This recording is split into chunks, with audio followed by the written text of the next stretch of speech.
Hello, and welcome to Open Educational Resources for Online Learning. This is the first week and the first unit of this MOOC.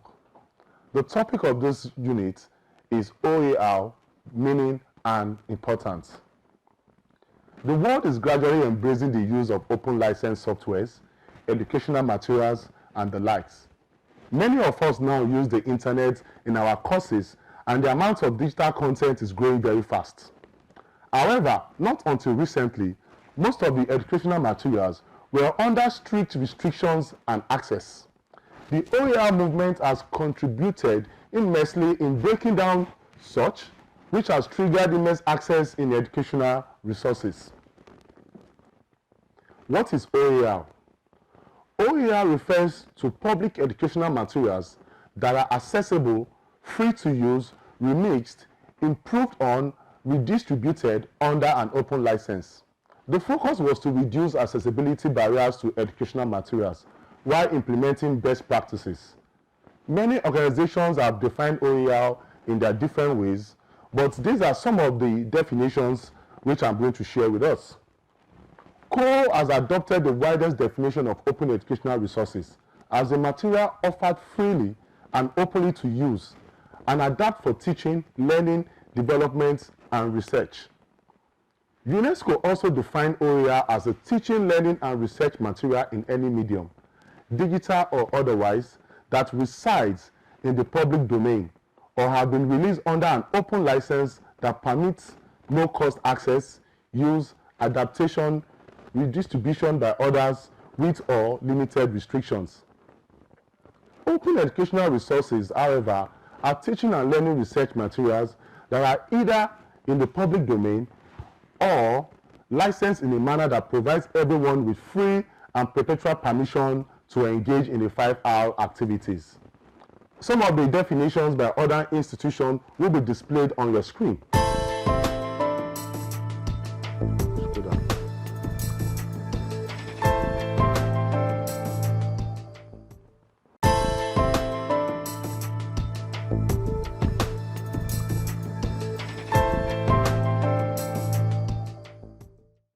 Importance of OER. Now that we have defined OER, let's look at the importance of OER in online learning. We cannot talk about the importance of OER without the 5 R's: retaining, remixing, revising, reusing, and redistributing. Reusing content. This gives the user the right to utilize it in a wide range, such as the class, study group, websites, videos, and so on. You may agree with me that this is cost-effective and time-saving. OER therefore reduces the gap between different strata of society and between countries, improves the quality of education, promotes equity, and triggers more personalized learning experiences. Revising. Revising content gives the user the right to adapt, adjust, modify, or alter the content. This can be translated in other languages. The function improves the quality of resources and affords different variants of individuals to benefit from the materials. This accelerates the knowledge flow and increases the number of people involved in the educational process. Remixing content. Remixing content. The user is encouraged to combine the original or revised content with another material to create something new. This stimulates continuous improvement in the content. However, we need to note that one of the main values of OER is that it can be used worldwide, independent of the system of education and national curricular framework. Redistribution.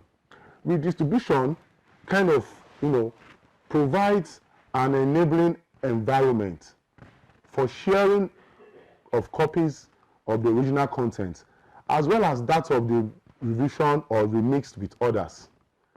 With this practice, students and researchers are provided the opportunity to build upon both versions and domesticate this content where necessary. The last of the R is to retain, and this aspect, the user is to make copies of the content. This can be utilized in classroom and study group as OER, and it is cost effective.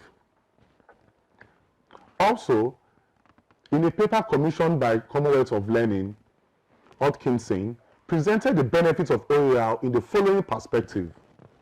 From the government's perspective, it was noted that OER advanced knowledge by unlocking information for the benefits of all, that it widens participation in higher education for expanding access to non-traditional learners, promotes lifelong learning, bridge the gap between formal, informal, and non-formal learning, leverage taxpayers' money by sharing and reusing of educational resources between institutions. Institutional perspective. This indicates that sharing knowledge is congruent to academic tradition. The public image of the institution may enhance new students, improve recruitment by helping the right student to find the right programs, provide a resource for students and faculty that supports learning and collaboration, attracts alumni as lifelong learners. Educational perspective. This shows that OER triggers personal gain through increased reputation,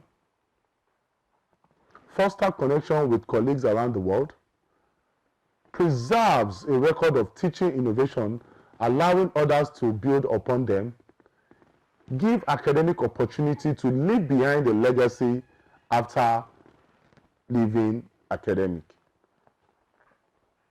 For students, an independent learner who has access to the internet can access material from best universities in the world. OER promotes informal learning where credentials is not needed. Also, prospective students may access institutions by looking at their materials made available by other institutions. Thank you for your time. I hope you found this interesting. To test your understanding of topics presented this week, you are required to attempt the question presented in the assessment sections. I wish you all the best. Thank you.